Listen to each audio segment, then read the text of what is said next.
დიასახლისი ვარ, გულის საქონლებს, ქათმებს და ასე გავდივარ. სოფელი არის ბოხვაური, სოფელი ბოხვაური.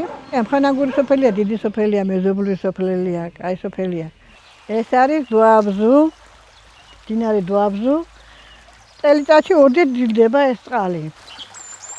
სულ ბატუხებდა ეს წყალი, სულ გადმოდიოდა, სულ მდინარე ყლოშაჩი შემოდიოდა, სულ ეზოში წყალი იდგა ყველგან. მოქონდა დიდი მორები და სულ გამწარებული ყავ, წყალი ამ ხიდეზეც გადმოდიოდა. აქეთ საბოსნე ადგილი ქონდა, გვაქვს, ამაშიც გადმოდიოდა წყალი სულ.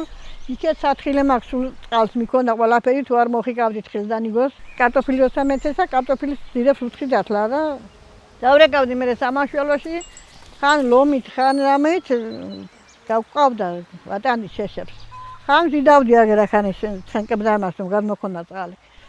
შემდეგ დავწერეთ ეს განცხადება და მოგვიწია ჩავხსოვს მაშინ, ნახაში. ხეები მოვუჭერით, მაგი ხილები ამოვიღეთ, დიდიანა ამოვიღეთ, რომ გაკეთებულიყო ეს გაბიონი. არადიდებულა ჯერა წყალი და რა ვქნა.